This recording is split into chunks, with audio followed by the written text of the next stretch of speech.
Ukraina i ka kërkuar Turqisë të ndihmojë në organizimin e një takimi të mundshëm mes presidentit Ukrainës Volodymyr Zelensky si dhe homologut të tij rus Vladimir Putin në përpjekje për të ringjallur bisedimet e paqes, tha ministri i jashtëm Ukrainas Andrei Sybiha.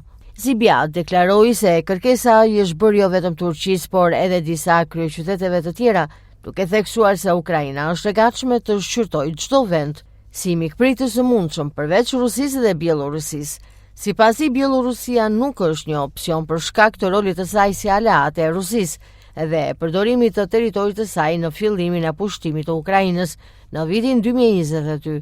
Ai shtoi se Ukraina do të pranojë çdo vend neutral që mund të lehtësojë dialogun. Nga ana tjetër, Kremlini ka deklaruar se është e gatshme që Zelensky të zhvillojë takim në Moskë, por presidenti i Ukrainës e ka përjashtuar këtë mundësi. Ministri Sybiha nuk dha detaje mbi përgjigjen e Turqisë ndaj kërkesës, por theksoi se Kievi mbetet i hapur për çdo iniciativë ndërkombëtare që mund ta çojë atë drejt një zgjidhje të luftës që vijon prej më shumë se 4 vitesh.